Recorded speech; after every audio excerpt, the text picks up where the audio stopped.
Hello there and welcome back. Today we have Green Lantern versus Ghost Rider, specifically the Johnny Blaze character. So I'm just going to get straight into this. I mean, both characters, again, well established, well respected. So I feel, no need to explain or elaborate on the characters and, what they are. So, intelligence. Um, Apparently Hal Jordan has some mechanical engineering knowledge, which is something. Johnny Blaze, on the other hand, has on the 7-point scale in Marvel, he has an intelligence listed at level 2. Which is, it's not good. But he does have magic knowledge, which, considering his powers and the origin of said powers, it would make sense. Magic knowledge versus mechanical engineering, and perhaps, are there any other sort of things that... Nope, that's pretty much it. So, I'm gonna have to go for intelligence. I have to go with Green Lantern.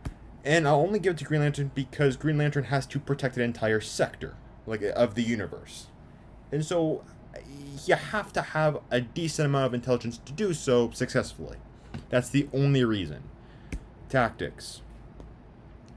While both aren't known for their leadership,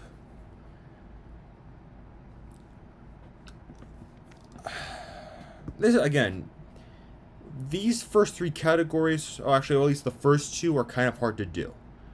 Because, again, you're not dealing with geniuses, or people at the level of Bruce Wayne, or even above that, let's say Dr. Doom or Reed Richards. But again, it's very hard. So when it comes to tactics, I'd have to say I give that to Green Lantern for the same exact reason that I gave him the intelligence. Fighting.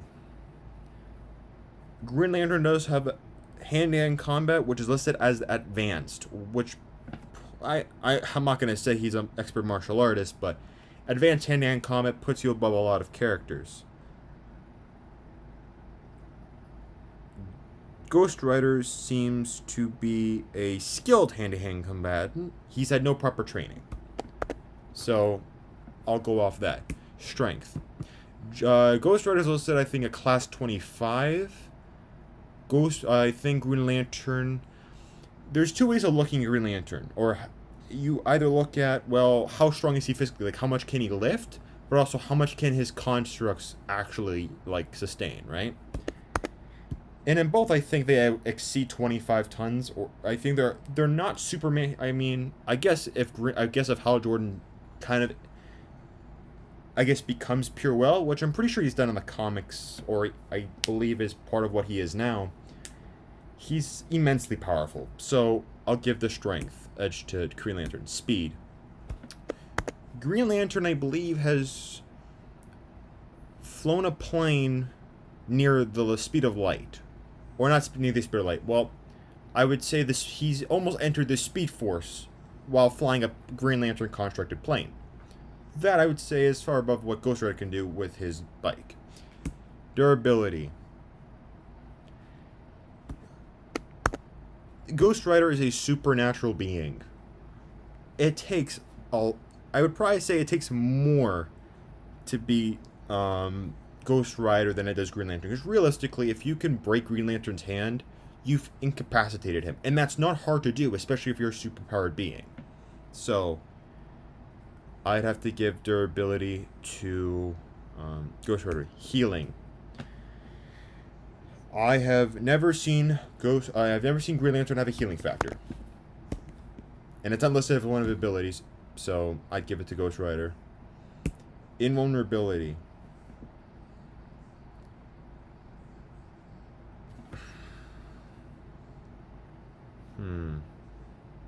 Invulnerability.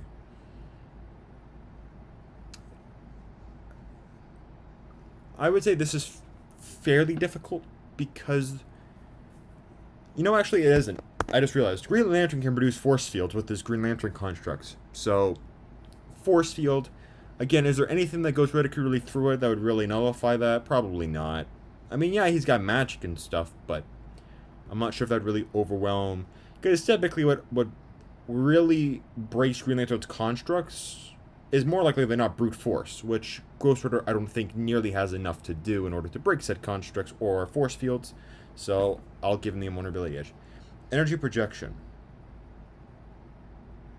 This is actually kind of a funny one because, well, Green Lantern can't think of any construct, any weapon, device, you name it. Ghost Rider's Hellfire can be used in so many ways, not to mention other supernatural abilities that he has too at his disposal. So, for Hellfire, he does have Hellfire Telekinesis, Firestorm, Forgery, Projection, and he also has some soul manipulation capabilities. And he does have a demonic chain. The chain, the very, the trademark chain for Ghost Rider. So, and he's also got, oh, and that's an energy projection ability. But yeah, it seems like he's actually got a tremendous amount of energy projection. I would actually give Green Lantern, I give him with energy projection, but versatility, this is entirely Ghost Rider, no question. X Factor goes to Ghost Rider for one thing. Ghost Rider is only weak to heavenly or divine weapons. A Green Lantern is amongst the most powerful weapons in the cosmos, at least in DC, but it is not considered or classified as a divine weapon. Therefore, Green Lantern really has nothing to... I mean, could he bludgeon Ghost Rider to death? Or not Ghost Rider, or not to death, but could he, like, incapacitate him? Perhaps. But from a being who's tanked blows from the Hulk, Green Lantern is nowhere near Hulk strength level. So I'm not sure how that would really work out.